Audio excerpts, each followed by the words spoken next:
నమస్కారం, రుద్ర న్యూస్ కు స్వాగతం.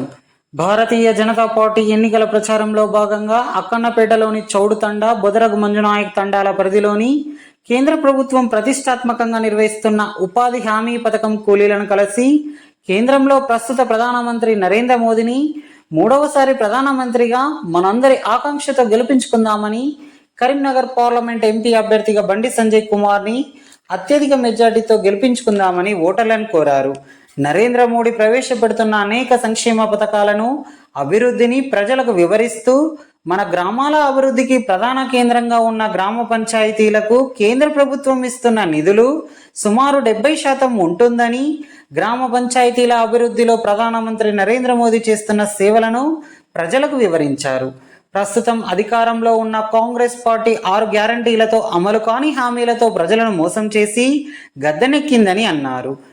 కాంగ్రెస్ చెప్పే దొంగ హామీలను, మోసపూరిత రెచ్చగొట్టే ప్రసంగాలను, మాటలను నమ్మి ప్రజలు మోసపోవద్దని కోరారు. కేంద్ర ప్రభుత్వ పథకాలను ప్రజలందరికీ చేరేలా కృషి చేస్తూ ప్రజల అభివృద్ధిలో ప్రత్యక్షంగా భాగస్వామిగా ఉంటూ మంచి మనసు ఉండి కష్టపడే తత్వం ఉన్న బండి సంజయ్ కుమార్నే పార్లమెంట్ ఎంపీగా కమలం పువ్వు గుర్తుపై మీ అమూల్యమైన ఓటు వేసి భారీ మెజార్టీతో రెండవసారి ఎంపీగా గెలిపించాలని ప్రజలందరికీ పిలుపునిచ్చారు. ఈ ఎన్నికల ప్రచార కార్యక్రమంలో బీజేపీ పార్టీ గిరిజన మోర్చా మాజీ జిల్లా అధ్యక్షులు నునావత్ మోహన్ నాయక్, అక్కన్నపేట మండల ప్రధాన కార్యదర్శి చెరుకు సంపత్, బీజేపీ పార్టీ సీనియర్ నాయకులు సుధాకర్ నాయక్, ఎస్టీ మోర్చా మండల అధ్యక్షులు రైనా నాయక్, బూక్య తిరుపతి నాయక్, జన్నారపు కళ్యాణ్, విష్ణు, జిల్లా కనకయ్య, అభిమానులు, కార్యకర్తలు, మహిళలు, గ్రామస్తులు తదితరులు పాల్గొన్నారు.